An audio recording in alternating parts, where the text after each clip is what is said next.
గ్రామీణ ప్రాంతాల్లో అభివృద్ధి లక్ష్యంగా ప్రభుత్వం పనిచేస్తుందని, గ్రామాల్లో కనీస సౌకర్యాలు కల్పించడంలో ప్రత్యేక శ్రద్ధ చూపిస్తామని ఉప ముఖ్యమంత్రి జనసేన అధినేత పవన్ కళ్యాణ్ అన్నారు.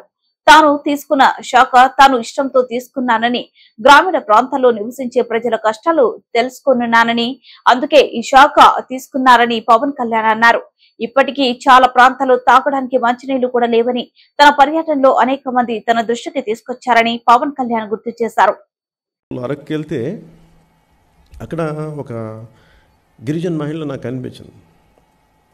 ఆవిడ నన్ను బిందులు పెట్టారు ఫస్ట్ రోడ్ల మీద. నేను ఎక్కడెక్కడ అప్పటికి 4 గంటలు తిరిగి వస్తుంటే ప్రతి చోట ఇట్లా బయట దిగి మాట్లాడాలి అయిపోయింది. అప్పటికి నాకు ఒక 4 గంటలు నుంచొని ఉన్నా, కాళ్ళు అవుతూ ఉన్నాయి.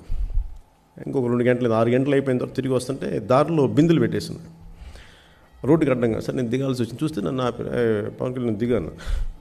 సరే ఏంటమ్మా అంటే నువ్వు ఇది అంటే వాళ్ళకి నన్ను చూడగానే వాళ్ళకి ఏమనిపిస్తుంది, మా ఇంట్లో ఈయన పిలిచి లాగితే అని చెప్తే వింటాడు అనుకుంటాను, తీసుకెళ్తారు. సరే రామ్మ అంటే ఏంటమ్మా అంటే మాకు నీళ్ళు సరిగ్గా రావట్లేదు, చూడు మేము ఎలాంటి నీళ్ళు తాగుతావు, నువ్వు రా అని చెప్పి. ఇల్లు ఎక్కడ అంటే అది ఊరు ఎక్కడ అంటే ఇదే అని చెప్పారు. మెయిన్ రోడ్లోంచి కొంచెం లోపలికి అన్నారు. చూస్తే తీసుకెళ్తే ఎదకమంటే అదే అని చెప్పి ఒక 10 అడుగులు అన్నారు. ఆ 10 అడుగులు కాస్త 1000 అడుగులు అయింది రావట్లేదు. ఇంకెంత నుండి 7 కిలోమీటర్లు నడిపించాను నాకు. అని ఎందుకు చెప్తున్నాను, రోల్ మోడల్ కనెక్ట్ చేస్తున్నాను.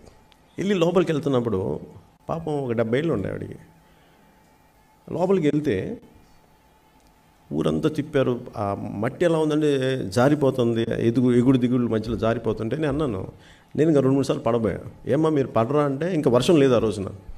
ఎందుకు పడం బాబు, పడతాం అని చెప్పి మళ్ళీ నవ్వుకుంటాను. మళ్ళీ ఎందుకు తప్పదు కదా, మేము లేచి మళ్ళీ నడవాలని. అలా వెళ్ళి చూస్తే ఆ నీళ్లు అక్కడ ట్యాడ్పోల్స్ ఉన్నాయి, చిన్న చిన్న క్రిములు తిరుగుతూ ఉన్నాయి, కనిపిస్తున్నాయి పురుగులు. వాటిని వడకట్టుకొని తాగుతారు. ఇది మా నీళ్ళు అన్నారు. చిన్న ఇది మనం ఉన్న సమాజం, ఇది అక్కడ దూరంగా లేదు. ఆవిడేం అడిగింది తెలుసు, ఏం లేదు బాబు, కొంచెం నీళ్ళు కావాలి మాకు, మంచి నీళ్ళు ఇప్పించి బాబు, ఇంకేం వద్దు. అది కూడా ఇప్పుడు అడగలే, నువ్వు ఎప్పుడు గవర్నమెంట్ ఫామ్ చేశాక మా ఊరిని గుర్తుపెట్టుకు, అందుకు చెప్తున్నాను నీకు.